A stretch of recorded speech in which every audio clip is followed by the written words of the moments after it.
losers like current losers, like Josh Jacobs. And when you said we were going to do a show on losers, he was literally the first guy that came to mind. So I'm glad to see him leading off your list.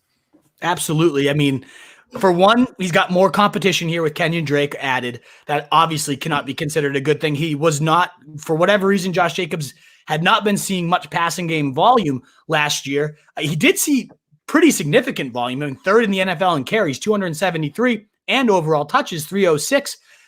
But even then, he still was pretty inefficient, going just 8th in rushing and 12th in fantasy points per game on that volume. And despite all that, he was still so volatile. He finished outside the top 24 in 6 of his games. That's 40% of the time he played, more often than he was inside the top 12, only 5 times inside the top 12, despite, again, seeing the 3rd most volume among all running backs.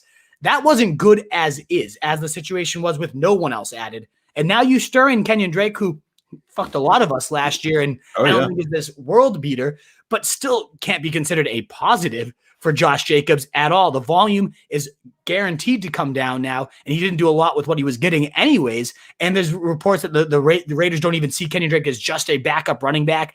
They're going to move him all over the field. He could be a threat for early downs. Like that is not good. And Jacobs only saw 45 targets last year, 24th. I don't even know if he'll sniff 25 this year. So to me, where his ADP is probably going to shake out like rounds 3 or 4, because it's Josh Jacobs. He was, again, 3rd most volume last year.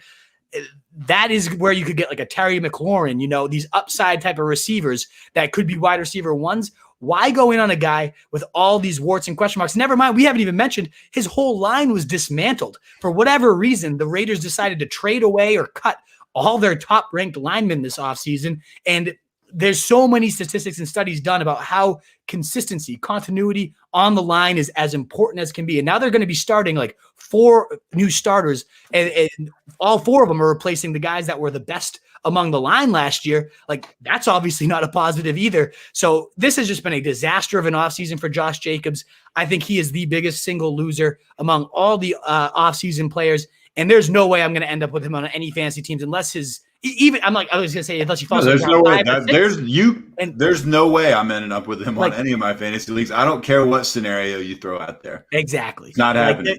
Give me Mostert, give me Kareem Hunt, give me Chase Edmonds, any of these guys. I want nothing to do with Josh Jacobs this year. He wasn't that great.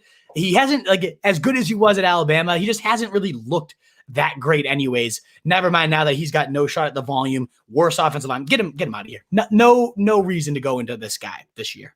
Real quick, before we keep going down the loser list, give us a like if you're watching on Facebook, if you're watching on YouTube, if you're watching on Periscope or some other bootleg pirated thing. That's cool too.